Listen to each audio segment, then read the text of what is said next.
इसलिए कहा कि अभ्यास वैरागाभ्याम तन निरोधा, कहा कि अभ्यास और वैराग्य के द्वारा ही चित्त आदमी का स्थिर होता है। गीता में भगवान कृष्ण से भी अर्जुन ने प्रश्न किया। अर्जुन कहता है कि चंचलम ही मनः कृष्ण प्रमाथि बलवदृढ़म् तस्याहम निग्रहम् मन्ये वायोरीव सुदुष्करम्। क्या कहा कि चंचलम ही मनः कृष्ण, हे कृष्ण ये मन बड़ा चंचल है, वेग वाला है, अप्रमाथी है, अप्रमथनशील है। इस मन को कैसे वश में किया जाए? मन को वश में करने का कोई रास्ता है क्या कि जिससे मन वश में हो सके, मन को नियंत्रण किया जा सकता है? ऐसा कोई रास्ता आपके पास है क्या? तो भगवान कृष्ण कहते हैं कि असंशयम ही महाबाहो मनोर दुर्निग्रहम् चलम अभ्यासेन तु कौन्तेय वैराग्येन च गृह्यते। अवश्य ही ये मन बड़ा चंचल है, वेग वाला है, अप्रमथनशील है, फिर भी इस मन को वश में करने का दो ही उपाय है, एक अभ्यास और एक वैराग्य। अभ्यास और वैराग्य के द्वारा ही आपका मन आपके वश में होगा। पर वो अभ्यास और वैराग्य निरंतर आदमी के जीवन में आवश्यकता है कि एक दिन अभ्यास कर लेने से होगा क्या? 2 मिनट ध्यान में बैठ जाने से हो जाएगा क्या? 2 मिनट ध्यान में बैठ करके रूपाभ्यास कर लिए, नादानुसंधान कर लिए, हो जाएगी मुक्ति, कल्याण हो जाएगा क्या? निरंतर ध्यान का मतलब है कि निरंतर जब आप विचार करते हैं, निरंतर आप चिंतन करते हैं, निरंतर आप विचार करते हैं, तो धीरे धीरे धीरे धीरे आपका वासना क्षीण होता है। जिस अवस्था विशेष में जा करके आपकी वासनाएं पूर्ण रूप से क्षीण हो जाती है, वहां जाकर के आप मुक्त हो जाते हैं। वहां आपकी मुक्त अवस्था है, वह आपकी परिपक्व अवस्था है, वह साधना की अवस्था को प्राप्त करने के लिए आदमी साधक को निरंतर अभ्यास करना पड़ता है। अभी तो हमारे जीवन में अभ्यास आया नहीं, अभी तक हमारे जीवन में वैराग्य आया नहीं, पर हम अध्यात्म की चर्चा, आजकल लोगों में होड़ लगी हुई है। सब लोग कहते हैं कि हम अध्यात्म की चर्चा करते हैं, अध्यात्म की बात बताते हैं। बहुत लोग कहते हैं कि अध्यात्म रहस्यदर्शी संत हैं, हम अध्यात्म के रहस्य को समझाते हैं। बहुत सारी बातें होती है, लेकिन समझने की बात है, विचार करने की बात है, चिंतन करने की बात है कि अध्यात्म के मार्ग पर प्रत्येक व्यक्ति अकेला होता है। उस व्यक्ति में कोई किसी का साथी नहीं होता। उस मार्ग पर हर एक व्यक्ति को अकेला चलना पड़ता है। इस मार्ग पर हम चलेंगे तो हमारा कल्याण होगा, आप चलेंगे तो आपका कल्याण होगा। उपनिषद में ही एक प्रसंग आता है, फिर मैं अपने बातों को संक्षेप करूंगा। मैत्री और कात्यायनी का प्रसंग आता है। याज्ञवल्क्य ऋषि की 2 पत्नियां, कितनी पत्नियां? 2 पत्नी थी, मैत्री और कात्यायनी। मैंने कहा पहले ही आप लोगों को प्रारंभ में ही कहा कि सबसे पहले भोगों की तरफ ले जाने के लिए आदमी के पास अर्थ की आवश्यकता होती है। पहला मार्ग अर्थ। अर्थ के बिना आप कुछ नहीं कर सकते। संसार को भोगने के लिए आपके पास अर्थ की आवश्यकता है। मैत्री के पास 2 पत्नी थी, याज्ञवल्क्य के पास 2 पत्नी थी, मैत्री और कात्यायनी। एक प्रसंग आता है याज्ञवल्क्य ऋषि के जीवन का कि जब याज्ञवल्क्य ऋषि एक दिन जनक ने लगभग 1000 गाय को स्वर्ण आभूषण जड़ित रत्नों से आभूषित करके कहा दुनिया में जो सबसे बड़ा ज्ञानी है वो ये गाय को ले जा सकता है। तो उस सभा में बड़े बड़े ज्ञानी लोग बैठे हुए थे, तत्वदर्शी बैठे हुए थे।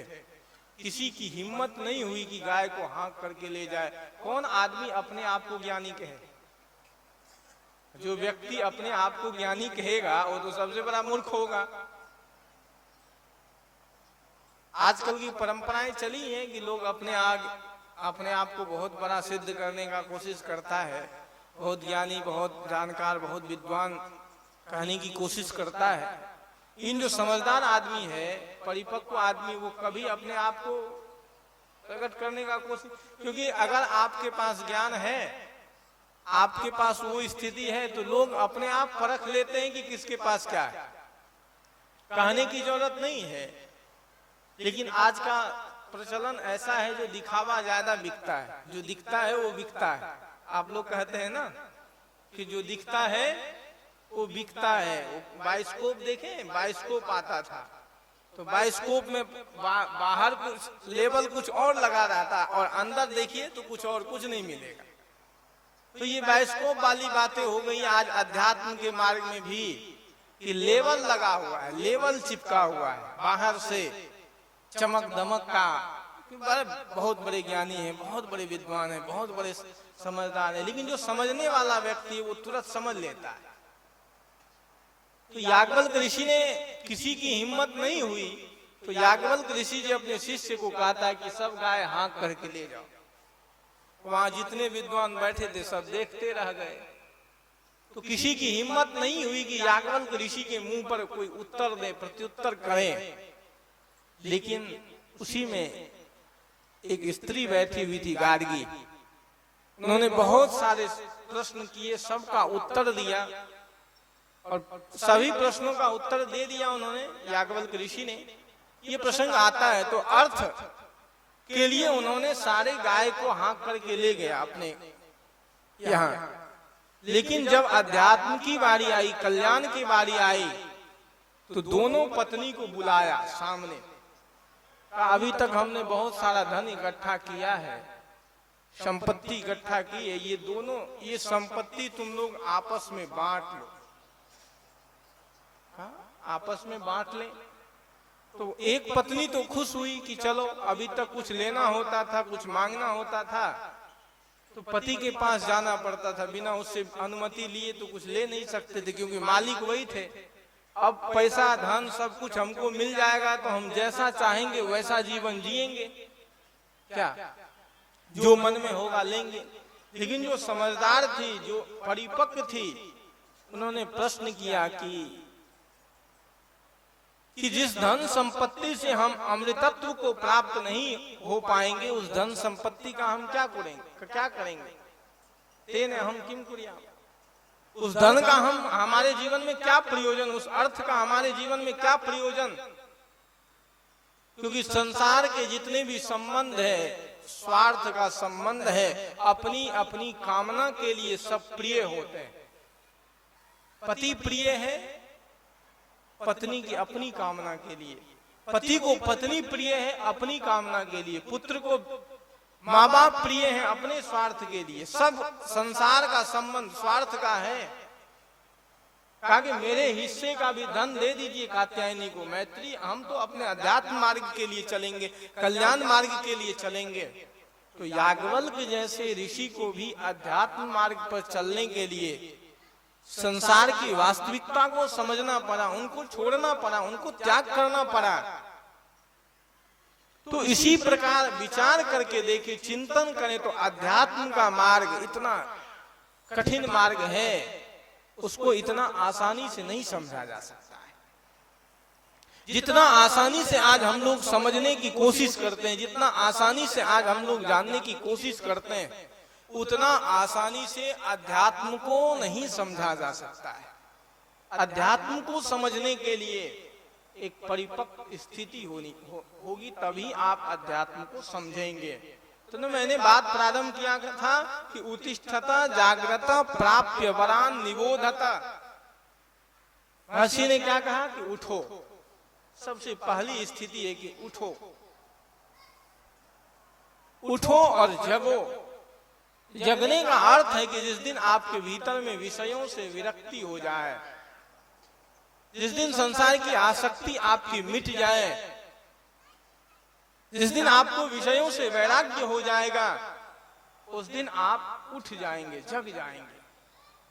अभी तक हमारी आसक्ति मिटी नहीं है, अभी तक संसार का बंधन कटा नहीं है। सदगुरु कबीरदेव ने तो साफ शब्दों में कहा कि खेती के बंधन से बांधिया एक बेचारा जीव।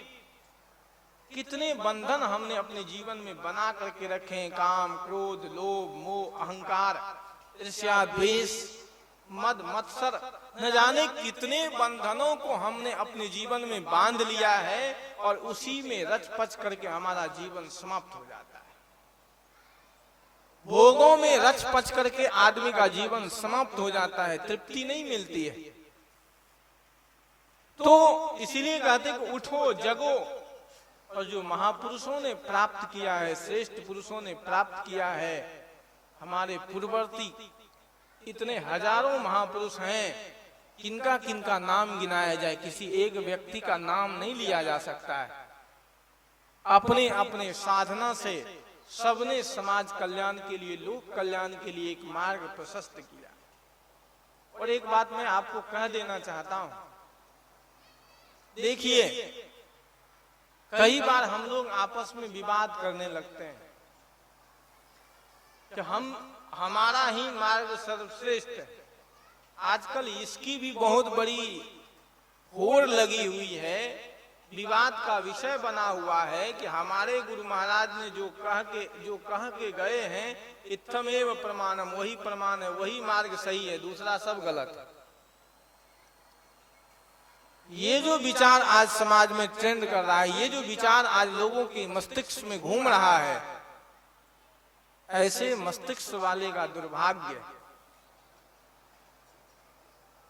ऐसे लोगों का दुर्भाग्य है कि हमारा जो विचार है यही पर्याप्त है। कोई भी महापुरुष हुए वो अपने साधना से, अपने अनुभव से एक मार्ग बना दिया। इसका अर्थ ये नहीं है कि दूसरा मार्ग गलत है, इसका अर्थ ये नहीं कि दूसरा रास्ता गलत है। सदगुरु कबीर ने तो साफ शब्दों में कहा कि सबे सयाने एक मत। सिद्धांत में, विचारों में विभिन्नताएं हो सकती है, विचारों में भेद हो सकता है, लेकिन अंतिम विचार जब करके देखेंगे तो सब वहीं पहुंचता है, सबके विचार वहीं जाते हैं। इसलिए कभी भी किसी से, परम पूज्य गुरुदेव जी तो कहते थे, आचार्य श्री धर्मस्वरूप साहब जी, कि किसी से विवाद नहीं करना चाहिए। शास्त्रों से या किसी भी धर्म ग्रंथों से विरोध नहीं करके जो अच्छाई है उनको ग्रहण करना चाहिए। किसी भी सदग्रंथ का, किसी भी धर्म ग्रंथ का विरोध नहीं करके उनमें जो अच्छाई है उसको ग्रहण करिए, उसको ग्रहण करके आगे बढ़िए, आगे जाइए, आगे जाइए। पूर्वाग्रह से ग्रसित होकर के हम ये मान लेते हैं कि यही प्रमाण है, ये इसके आगे कुछ नहीं है, तो ये हमारी मूर्खता है। कल्याण, जैसे भगवान बुद्ध की मैंने चर्चा की आप लोगों के पास, कि अगर भगवान बुद्ध मान लेते कि अन्न नहीं खाने से मुक्ति हो जाएगी, तो क्या मुक्ति हो पाती, उसकी कल्याण हो पाता? प्रारंभ में उन्होंने वो किया, लेकिन जब उसकी वास्तविकता उसको पता चल गई तो वो वहां से निकल करके आगे गए। प्रारंभिक सोपान उसको भी माना जा सकता है, लेकिन अंतिम सोपान तो वही है जिसको महर्षि पतंजलि ने कहा कि योगस् चित्त वृत्ति निरोधा। योग क्या है? चित्त वृत्ति का निरोध, चित्त की एक ऐसी अवस्था जहां आकर के आपकी सारी वृत्तियां समाप्त हो जाए, जहां आपका मन अमन हो जाए, जहां पहुंच करके आपके चित्त की जितनी चंचलता है, चित्त की जितने वासना है, चित्तगत जितने दोष हैं, सब समाप्त हो जाए। उस अवस्था में जब आप पहुंच जाएंगे तो आप मुक्त हो जाएंगे, आप कल्याण निर्माण में पहुंच जाएंगे। उसके लिए यत्न करना चाहिए। उसके लिए साधक को कभी भी, मैं तो अक्सर कहता हूं, साधना के मार्ग पर चलने वाले पथिक को कभी भी किसी से विवाद नहीं करना चाहिए। विवाद करके कभी भी आप अध्यात्म मार्ग में आगे नहीं बढ़ सकते हैं। संवाद किया जा सकता है, विचार किया जा सकता है, उसी संवाद का, उसी विचार का परिणाम हमारे भारतीय दर्शन है। जितने आस्तिक नास्तिक जितने भी दर्शन हैं, आप देखिए, आस्तिक दर्शन को देखिए, नास्तिक दर्शन को देखिए। नास्तिक दर्शन को देखेंगे तो जैन, बौद्ध, चार्वाक। आस्तिक दर्शन को देखेंगे तो 6 आस्तिक दर्शन हैं, सांख्य, योग, मीमांसा, उत्तर मीमांसा, पूर्व मीमांसा, न्याय है, वैशेषिक हैं। ये 6 दर्शन आस्तिक दर्शन माने गए हैं। 3 नास्तिक दर्शन हैं, उनमें बहुत सारा भेद विचार किए गए हैं, चिंतन किया गया है। तो वो चिंतन का विषय है, विचार का विषय है। तो मैंने अपनी बात प्रारंभ किया था कहाँ से कि उत्तिष्ठत जाग्रत प्राप्य वरान निबोधत सुरस्य धारा निशिता दुरत्तया दुर्गम पथस्य तत्कवयो भजन्ति। कि अध्यात्म का मार्ग छुरी के धार पर, रेत पर चलने जैसा है। इतना सरल मार्ग नहीं है जितना सरल हम लोगों ने बना दिया है।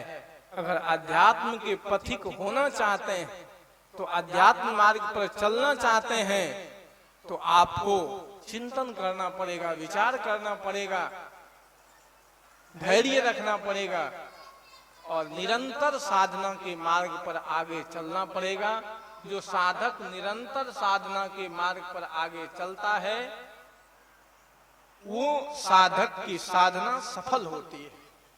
अगर आप साधक हैं, साधना करना चाहते हैं, तो संसार के विषयों से वैराग्य का भाव अपने भीतर में जगाइए और निरंतर अभ्यास करिए। और अभ्यास और वैराग्य के द्वारा अपने चित्त को एकाग्र बनाइए। जिस दिन आपका चित्त एकाग्र हो जाएगा, चित्त का समन हो जाएगा, विषयों से आपकी विरक्ति हो जाएगी, धीरे धीरे आप मुक्ति के मार्ग पर अग्रसर होंगे, आपका कल्याण होगा। इन्हीं शुभ संकल्पों के साथ मैं अपनी बातों को देता हूँ विराम।